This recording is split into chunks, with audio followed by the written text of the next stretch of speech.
It's just fantastic. Captain's Log, Subtext 210824.3. So, today we welcome a bona fide boomer celebrity to the cubes. Yay. Had this boomer not asked for tech support, he'd probably still be free. Let's ensure he's never released. Welcome everyone to the Halls of Injustice. Today we welcome inmates number 085, named Paul Gadd, to the ISO cubes. He's going to be here for the rest of his life. Consider that a spoiler. Sadly, this is not a sentiment shared by the UK criminal justice system, which is in and of itself at this point a tad contradictory. Paul Francis Gadd, known professionally by two separate names, monikers, the more notable of which is in fact in the title of this, but I'm going to call him Paul Gadd for the remainder of the video regardless of his stage name, was a glam rock singer that achieved a considerable amount of success in the 1970s and a resurgence in the 1980s.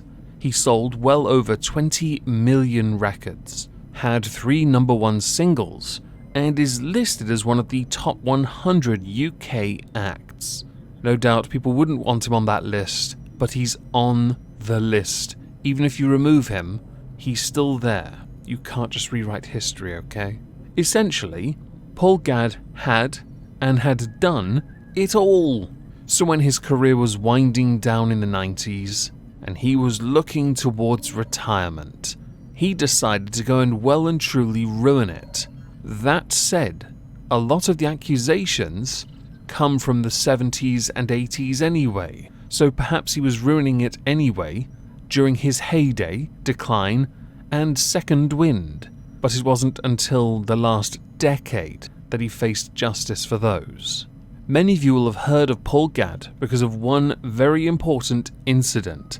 It was the incident that brought about the utter destruction of his reputation, his legacy, and his freedom. So in November of 1997, Paul Gadd was arrested because he'd taken his laptop to a computer retailer in Bristol for repair. The technician discovered 4,000 pornographic images of children on the hard drive. Just to give this some context, 1997 wasn't renowned for its very fast internet, and hard drives were hardly known for being spacious. So it is quite impressive he had that many images and had managed to download that many images. Further images were discovered by the police in his homes in London and Somerset. He was rightfully flayed by the media. His appearances in movies were cut, although you can find them, along with other versions of other bits, on YouTube.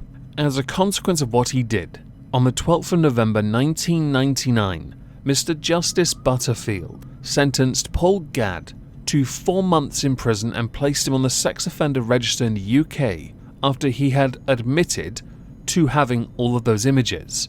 So 1 month for every 1,000 images. I know. It is an absolute travesty to justice that is what he got. Around the same time, he was also charged but then cleared of having sex with a 14-year-old girl who had claimed had a relationship with him in the 1970s.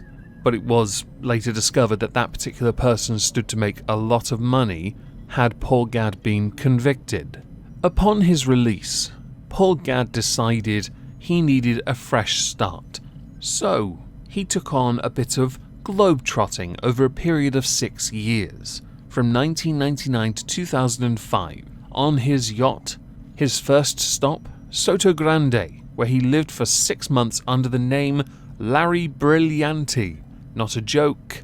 He went to bars, surfed the internet, but upon being busted, he went to Cuba, then Cambodia.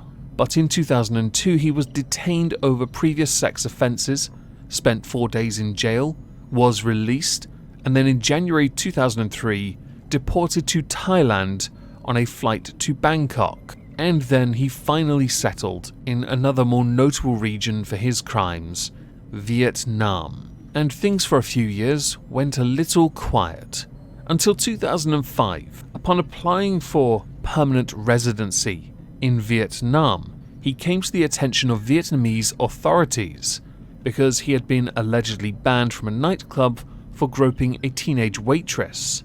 Eyewitnesses reported having seen him take 2 young girls to his home, so in November 2005, he fled, but they caught him eventually, on the 20th, at the airport while trying to board a flight to Bangkok.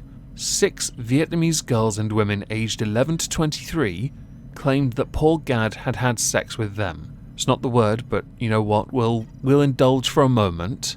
He was then arrested, held on suspicion of having sex with 2 underage girls, continued to stay there, by the way, throughout the entire criminal investigation, which was completed just after Christmas 2005. Those charges, though, were dropped due to a lack of evidence, although Paul Gadd had in fact admitted that an 11-year-old had slept in his bed. I remember this, because at the time, he was facing an execution firing squad if found guilty. But because he paid them off, the families of the girls appealed for clemency. This story, though, doesn't end. In 2006, he was tried on charges of committing obscene acts with 2 girls aged 10 and 11, which carries a sentence of up to 14 years. The following day, because yes, sometimes justice does in fact move fast, he was found guilty and sentenced to 3 years in prison. I know, another Mickey Mouse sentence. We'll get to those later. This included mandatory deportation at the end of the sentence, along with paying the equivalent to $315 to his victims' families. To this day, Paul Gadd maintains his wrongdoing and believes that the British tabloid newspapers framed him. But whenever he's asked about the stuff he admitted to, you know, the first one, he just ignores it. Alright. During his time in the Vietnamese prison, he did have health issues, yes. He also tried to appeal his sentence. That failed, and no, the heart attack didn't kill him. But he did have one. In 2008, August 19th, escorted under police guard to the airport and put on a flight to London. Now, he had refused to get on the flight because he claimed he had a heart condition and tinnitus. Thankfully, though, a doctor diagnosed him with something else and prescribed him painkillers and got him on the plane. No lie, to get him back to the UK was an absolute mission. He went to Thailand, Hong Kong, was refused both times, got put back to Thailand, went to London, claiming himself a free man. Well, he wasn't really. He also planned to release a new album after his prison release, because that's what you need, a rock and roll sex offender. So he did in fact eventually arrive in the UK. He was added to the sex offenders register for life, which I had wondered about why he wasn't on it and therefore banned from travelling. There was a big question mark over that back in 1999.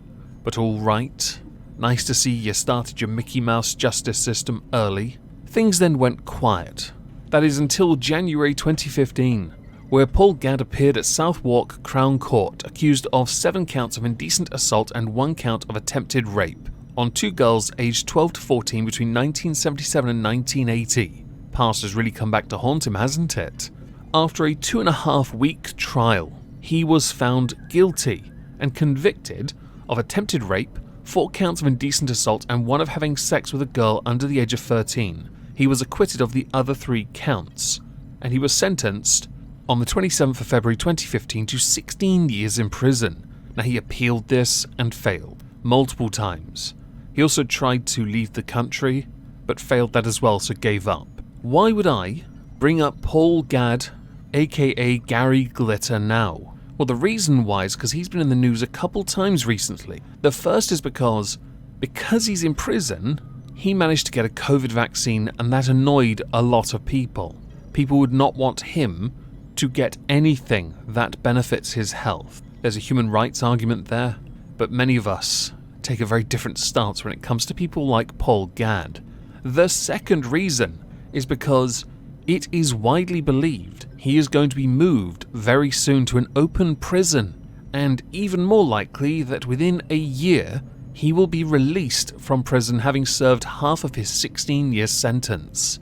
At that point, he will be 78 years old. My view is the same view I will always hold. That man should never see the outside of a prison as long as he lives. Hell, he can die in prison, we'll put his bones into the walls of the ISO cube, or 69 him with Jimmy Savile, and sell his organs to the cannibals. Do I think someone like Paul Gadd should be allowed out of prison having served half a sentence? No. I'm miffed that it wasn't until the more recent sentence that he even got an actual sentence. The threat of a firing squad, by the way, didn't even seem to bother him, although he was known for wrestling with the guards and refusing to do as he was told, hence why he was always under armed guard when dragged to courtrooms. I remember this clearly, by the way, because I'd just started uni and I remember seeing it on the news.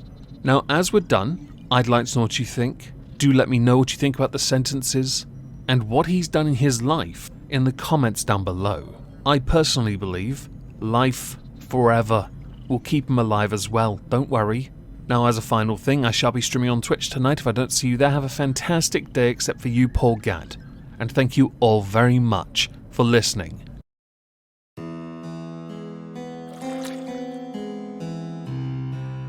Don't drop the soap, boy.